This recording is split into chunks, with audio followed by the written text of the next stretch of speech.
Di sebuah desa terpencil di Sandai, hiduplah seorang pria bernama Mahpud. Hidupnya serba kekurangan, rumahnya reot, ladangnya kering, dan istrinya sering sakit-sakitan. Ia iri melihat tetangganya, Pak Wiryo, yang mendadak kaya raya. Dahulu, Pak Wiryo hanya seorang petani biasa, tapi dalam waktu singkat, ia membangun rumah megah dan memiliki banyak sawah.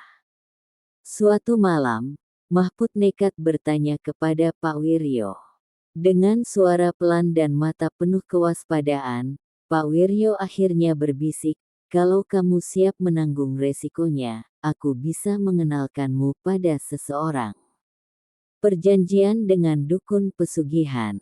Beberapa hari kemudian, di malam Jumat Kliwon, Pak Wiryo membawa Mahpud ke sebuah hutan di pinggir desa. Mereka menemui seorang dukun tua bernama Mbah Surti. Di dalam gubuk kecilnya yang penuh dupa dan jimat, Mbah Surti menatap Mahpud sangat tajam. "Kamu benar-benar ingin kaya?" tanyanya. "Iya, Mbah. Saya lelah miskin," jawab Mahpud mantap. Mbah Surti mengangguk, lalu mengeluarkan sebuah mangkuk tanah liat berisi darah ayam hitam.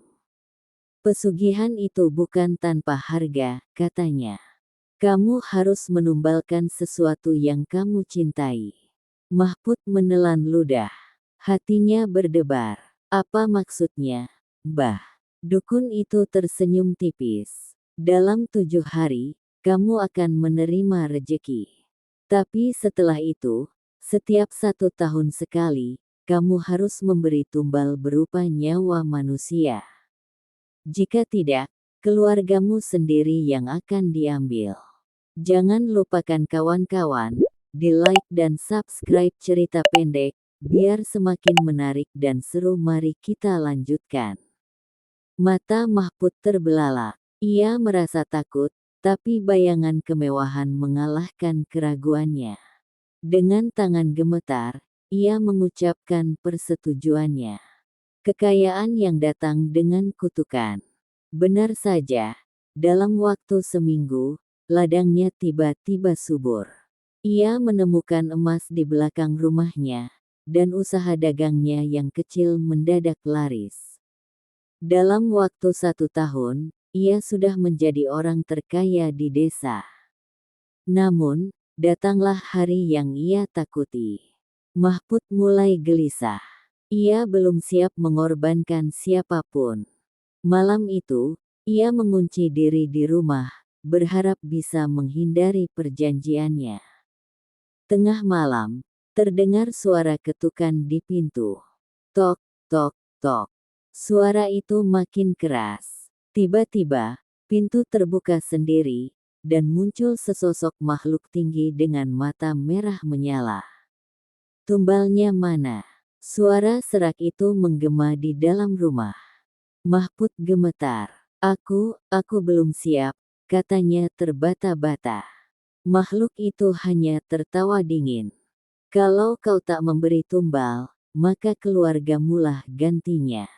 Teriakan istrinya menggema dari kamar sebelah.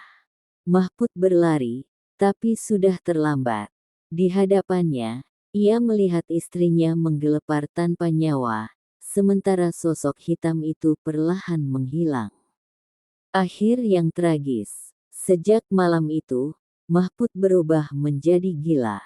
Setiap malam, ia berteriak-teriak, mengutuk dirinya sendiri.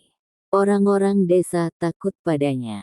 Hanya dalam beberapa bulan, kekayaannya habis, rumahnya terbakar tanpa sebab, dan ia ditemukan mati tergantung di pohon beringin tua. Namun, setiap malam Jumat Kliwon, orang-orang masih mendengar suara ketukan pintu dari rumah bekas Mahpud. Tok, tok, tok, seperti ada yang masih mencari tumbal yang belum terpenuhi.